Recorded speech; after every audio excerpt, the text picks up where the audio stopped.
আপনারা চাইলে এই কাঠের আয়নাগুলো পেন্টিং করেও বিজনেস করতে পারেন।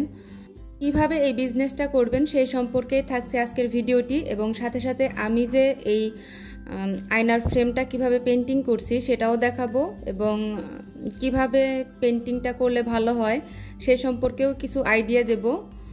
আশা করছি বন্ধুরা আপনাদের ভিডিওটি ভালো লাগবে এবং একটু হলেও হেল্প হবে।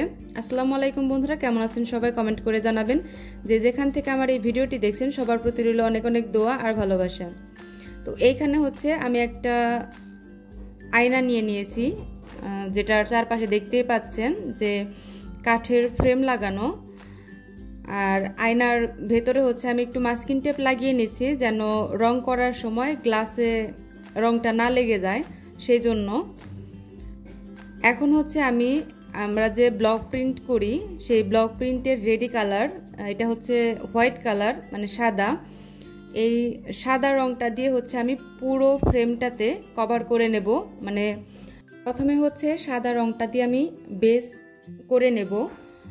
সাদা রংটা দিয়ে বেস করার কারণ হচ্ছে এটাই, আমি যে পরবর্তীতে কালারগুলো ব্যবহার করব সেই কালারগুলো যেন ভালোভাবে ফুটে ওঠে, সেই জন্য হচ্ছে আমি প্রথমে পুরো ফ্রেমটাতে সাদা রং দিয়ে একটা স্তর, মানে প্রথম স্তর যেটাকে বলে সেটাই করে নিচ্ছি।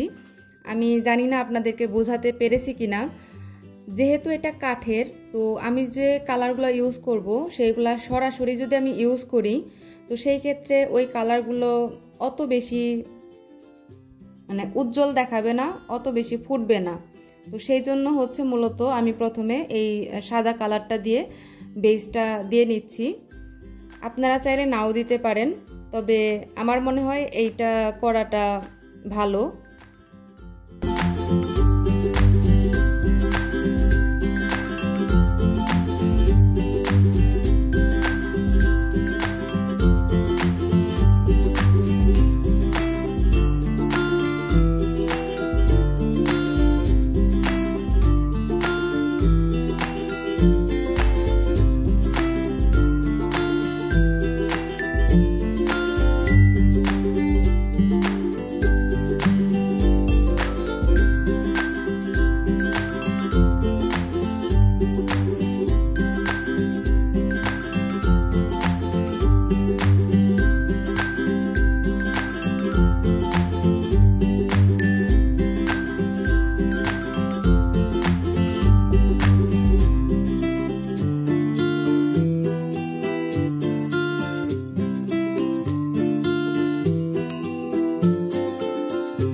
সাদা রংটা দেওয়া কমপ্লিট হওয়ার পরে আমি একটু সময় দিয়েছিলাম শুকানোর জন্য।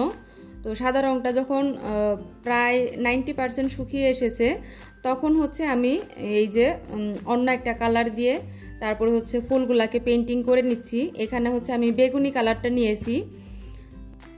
আমি একটা ফুল ছেড়ে দিয়ে দিয়ে হচ্ছে বেগুনি কালারটা দিয়ে পুরো ফুলগুলাকে কমপ্লিট করে নেব। আর আমি এই কাজটা প্রথমে শুরু করেছিলাম হচ্ছে তুলি দিয়ে, তো তুলি দিয়ে দেখলাম যে অনেকটা সময় লাগে। তো পরবর্তীতে আমি অন্য একটা কালার দিয়ে যখন পেন্টিং করেছি তখন আমি হচ্ছে প্রথমে যে সাদা রংটা পেন্টিং করেছিলাম যে বড় তুলিটা দিয়ে, ওই পাফ তুলি, তো ওইটা দিয়ে হচ্ছে আমি পুরোটা কমপ্লিট করেছি, আপনারা দেখলেই বুঝতে পারবেন। আর এই যে এখন যে তুলি দিয়ে আমি পেন্টিংটা করছি এই তুলি দিয়ে পেন্টিংটা খুব একটা ভালোও হচ্ছিল না, মাঝখানে সাদা সাদা কেমন জানি থেকে যাচ্ছিল। তো প্রথমে আমি ওটা দিয়েই করতে চেয়েছিলাম, কিন্তু ভাবলাম যে যদি কালারটা অন্য জায়গায় লেগে যায় তো সেই ভয়ে হচ্ছে আমি এই তুলিটা নিয়েছিলাম। কিন্তু পরবর্তীতে দেখলাম যে না, একটু সতর্কতার সাথে কাজ করলে অনেক সুন্দরভাবে ওই তুলিটা দিয়ে কাজ করা যায়। তো এই যে একটু ভুল করে ফেলেছিলাম, একদম পাতা সহ আমি বেগুনি কালার করে নিতে শুরু করে দিয়েছিলাম। তো পরে খেয়াল করার পরে হচ্ছে সাথে সাথে মুছে দিলাম, যদিও দেখেন একটু একটু কিন্তু রয়ে গিয়েছে। তো কাজ করার সময় একটু সতর্কতার সাথে কাজ করতে হবে। আর এই পাফ তুলি হচ্ছে বিভিন্ন সাইজের পাওয়া যায়, আমার কাছে যদিও এর থেকে ছোট একটা সাইজের ছিল, তো আমি চাচ্ছিলাম না যে সবগুলাতেই আমি রঙই করি।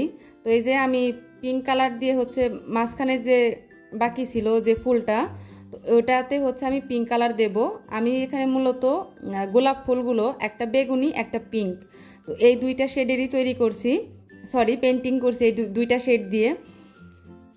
আর এই পিঙ্ক কালারটা হচ্ছে আমি রেডি করে নিয়েছি, দেখলাম যে আমার কাছে পিঙ্ক কালার নেই, তো আমি সাদার ভিতরে একটুখানি লাল কালার দিয়ে তারপরে হচ্ছে এই বেবি পিঙ্ক কালারটা আমি তৈরি করে নিয়েছি। এখন একটু বলি আপনারা এই কাঠের আয়নাগুলা নিয়ে বিজনেস কিভাবে করবেন। আমার এর আগের ভিডিও যদি আপনারা দেখেন, এর আগের বলতে কয়েকটা ভিডিও আগে যদি আপনারা না দেখে থাকেন তাহলে আমি ডেসক্রিপশন বক্সে লিংক দিয়ে দেওয়ার চেষ্টা করব, আর ভিডিওর একদম লাস্টে সেগুলার লিংক দেওয়ার ট্রাই করব, আপনারা সেখান থেকে দেখে নিতে পারেন, নয়তো বা আমার চ্যানেলে ঢুকে বিভিন্ন কাঠের আয়নার ডিজাইন এরকম একটা ভিডিও আছে, তো সেটা থেকেও দেখে নিতে পারেন।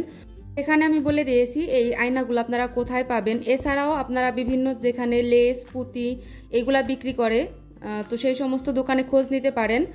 সেখানে আপনারা এই হয়তোবা আমার ভিডিও থেকে স্ক্রিনশট নিয়ে তারপর আপনারা দেখাতে পারেন যে এই আয়নাগুলো কোথায় পাওয়া যায়, তো সেইগুলা এনে এরকম করে পেন্টিং করে আপনারা সেল করতে পারেন।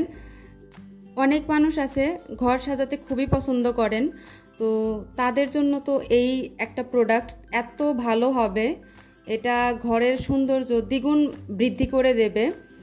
বর্তমানে ফেসবুক পেজ নেই এমন মানুষ খুবই কম আছেন, তো যাদের ফেসবুক পেজ আছেন তাদের তো ভালো, যাদের নাই তারা একটা ক্রিয়েট করে নেবেন। তো আপনারা যদি এগুলো পেন্টিং করে ফেসবুকে ছবি আপলোড করেন তো সেইখান থেকে ইনশাল্লাহ অর্ডার আসার সম্ভাবনা অনেক গুণই থাকে। আপনাদের যদি এই কাঠের আয়নার বিজনেস সম্পর্কে আরও কিছু জানার থাকে তাহলে অবশ্যই কমেন্ট করে জানাবেন, আমি চেষ্টা করব পরবর্তী ভিডিওতে সেগুলোর ডিটেলস আলোচনা করার জন্য। তো এই ছিল আমার আজকের ভিডিওটি। আমার এই পেন্টিংটা আপনাদের কাছে কেমন লাগলো সেটা কমেন্ট করে জানাবেন, যদি ভালো লাগে তাহলে প্লিজ একটা লাইক দিবেন। এই যে পেন্টিং করার আগে হচ্ছে আমি পুরাতন কোনো ওড়না বা কাপড় বিছিয়ে নিই, তার রেজাল্ট হচ্ছে এইটা, একদম টেবিল ম্যাটটা শেষ। তো আপনারা কিন্তু এই ভুলটা করবেন না, অবশ্যই পুরাতন কিছু বিছিয়ে নেবেন।